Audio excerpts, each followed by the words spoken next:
What about your feeling on the fact that the founder of Maryknoll was trained at your seminary? Oh, we're very proud of that. It's a wonderful thing. We talk about it. In fact, just recently found a picture of Bishop Walsh, which we're going to hang up in the hallway. So we'll have his visage will be present to people. Sociologists estimate that there are over 1 billion people on the planet who don't believe in Jesus for one simple reason, and that's because they've never heard of him. So for the Pontifical Mission Societies, our direct charge from Rome is to tell people, plain and simple, to tell them, and to help the ordinary Catholic like me sitting in the pew every Sunday to understand that because we're baptized, that's our job, is to call other people to the faith, whether they be the person next to us or the person around the world. So there's always been a lot of mission awareness and collaboration. Of course, during the summer months, we invite missionaries to come and preach in the parishes, to take up a collection for their particular mission, but also as a way of exposing the Catholics to the universal mission of the Church and the mission ad gentes.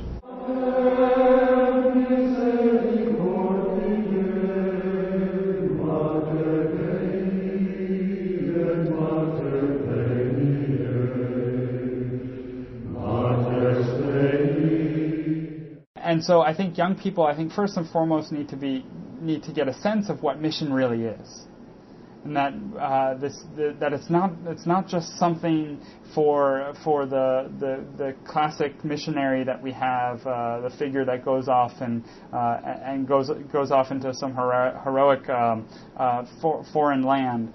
But that all of us are called to mission. And I think that's the one thing that I think Maryknoll can really offer to young people today, is to remind us that.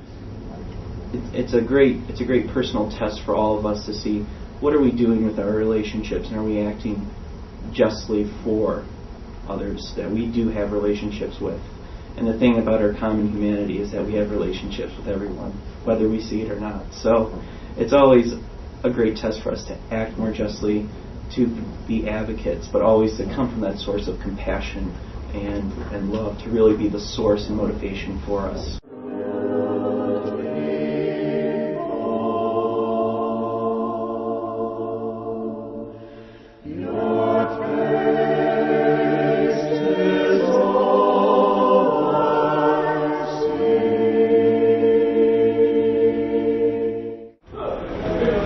It's all digital, all the media assets are there. Like, for example, what are all those red things? Over here, is that bad?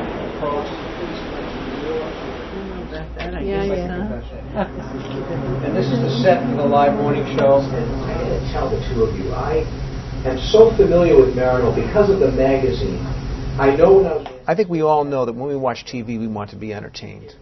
So it's a real challenge to use television for the sake of proclaiming the gospel, but still maintain the integrity of what television really is. It's an entertainment format.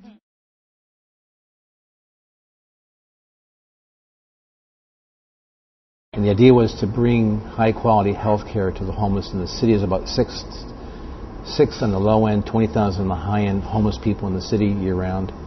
And we want to ensure access to the highest quality health care for these folks.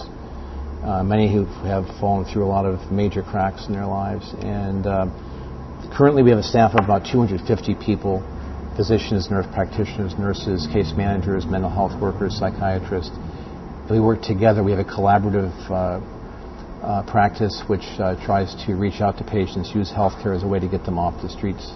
Every 2 weeks coming for medicine, and every month coming for check my doctor now. Infection. Do you feel like Dr. Phil is your friend? Yeah, that's my heart. Okay, that's good. I just get nervous.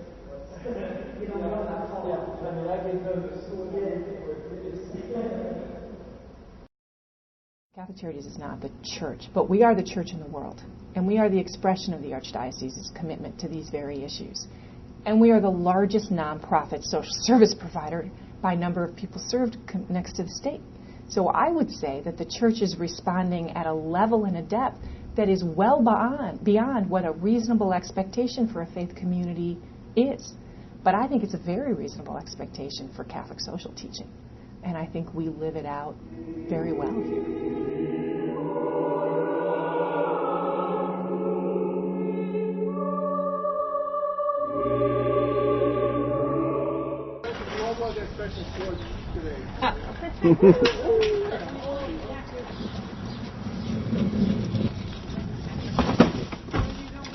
Yes. My first communion class made a big push on Mother's Day.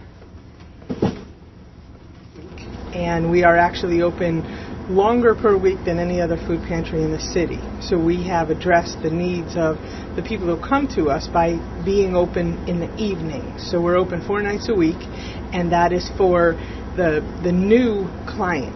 And that new client are the people who work. So we are seeing more people who come here from 5 o'clock to 7 o'clock who have uniforms on, who drive their cars into the parking lot, who are working people but still need to have food.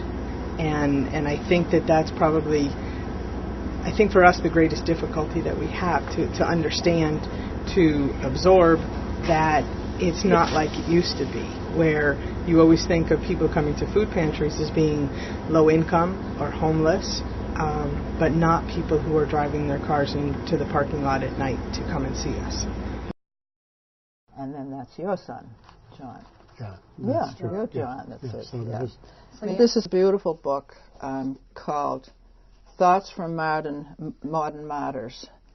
And it's a treasure because it's signed by Bishop James Anthony Walsh, and he put a little cross, James Anthony.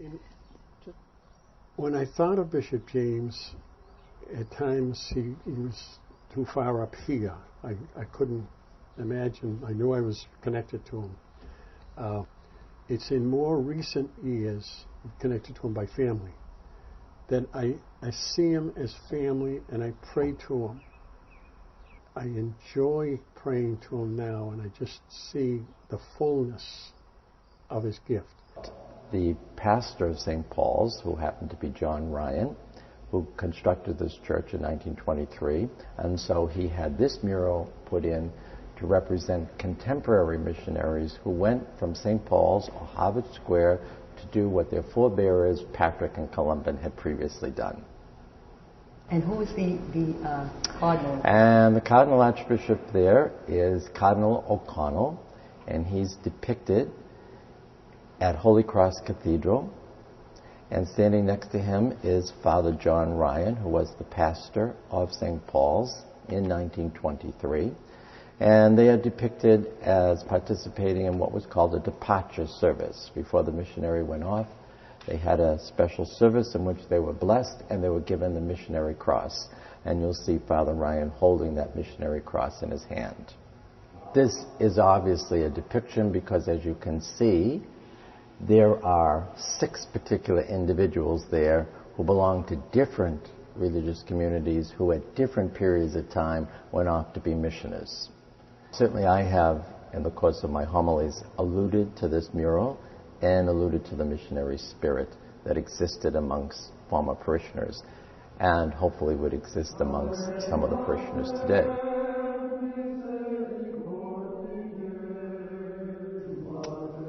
You know, it's funny, we always had the Maryknoll magazine. I'm not trying to give a plug or anything, but I always had it in our house and I'd read it. And I think, you know, when you see those things, they kind of get into your spirit, even as somebody who's young. And whether you even know you got something brewing inside yourself or not, it was kind of a feeling. And as I get older, I keep thinking, you know, it's about us to kind of uncover that stuff and what that spark is in each of us. And my hope is that, you know, coming to the liturgies here, that there's some sort of you know, stirring things up.